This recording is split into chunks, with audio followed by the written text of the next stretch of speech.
ഇപ്പോൾ വാർത്തയോട് പ്രതികരിക്കാൻ കോൺഗ്രസ് നേതാവ് ബിന്ദു കൃഷ്ണ ടെലിഫോണിൽ. ബിന്ദു, ഇപ്പോൾ നടി ആക്രമിക്കപ്പെട്ട കേസിലെ അവസാന പ്രതിയും പുറത്തേക്കിറങ്ങുകയാണ്. പൾസർ സുനി പുറത്തേക്കിറങ്ങിയാൽ അത് ആശങ്കയുണ്ടാക്കുന്നതാണ് എന്ന് അതിജീവിത പല ഘട്ടത്തിൽ സൂചിപ്പിച്ചതാണ്. ഇപ്പോൾ പൾസർ സുനിയും പുറത്തേക്ക് വരുമ്പോൾ ഈ കേസിന്റെ ഭാവിയെ എങ്ങനെ കാണുന്നു?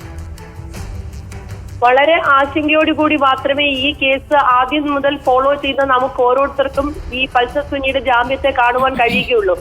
അങ്ങനെയാണ് എങ്കിലും ബെയിൽ എന്ന് പറയുന്നത് നമ്മുടെ രാജ്യത്തെ നിയമം അനുസരിച്ച് ഒരു റൈറ്റ് ആണ്.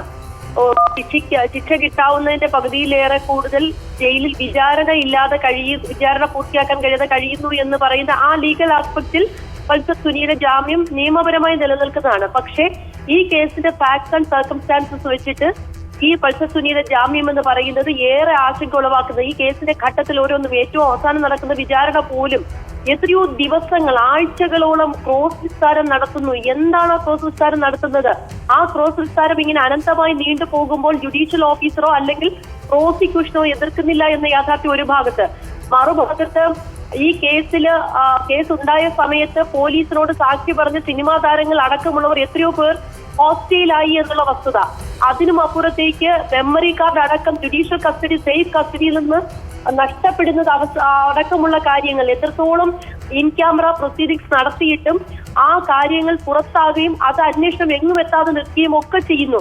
ഇവിടെ എല്ലാവരും തമ്മിലുള്ള ഒരു അവിശുദ്ധ, പ്രോസിക്യൂഷനും പോലീസും ജുഡീഷ്യറിയിലെ കുറച്ച് ആളുകളും ഒക്കെ ഒരു അവിശുദ്ധ കൂട്ടുകെട്ട് ഈ കേസിലുണ്ട്. അതിനും അപ്പുറത്തേക്ക് നമ്മളെല്ലാം ആശങ്കപ്പെടുത്തുന്ന അതിജീവിതയുടെ സുരക്ഷിതത്വം. ഈ അതിജീവിതയുടെ സുരക്ഷിതത്വത്തെ കുറിച്ച് എന്ത് കാര്യമാണ് ചെയ്യാൻ പോകുന്നത്? ഈ കേസിന്റെ അസ്തിത്വത്തെ തന്നെ ഇല്ലാതെയാക്കുന്ന കാര്യങ്ങളാണ് ഓരോ ദിവസവും നടന്നുകൊണ്ടിരിക്കുന്നത്. അതിൽ ആശങ്കയുണ്ട്. ഫ്രീ ആൻഡ് ഫെയർ ട്രയൽ അനിവാര്യമാണ്. അത് ഉറപ്പാക്കുവാൻ ഇനിയെങ്കിലും സംസ്ഥാന സർക്കാർ, നിയമവകുപ്പും ആഭ്യന്തര വകുപ്പും തയ്യാറാകണമെന്നാണ് ഈ സന്ദർഭത്തിൽ പറയുവാനുള്ളത്. വളരെ നന്ദി ബിന്ദു കൃഷ്ണ പ്രതികരിച്ചതിന്.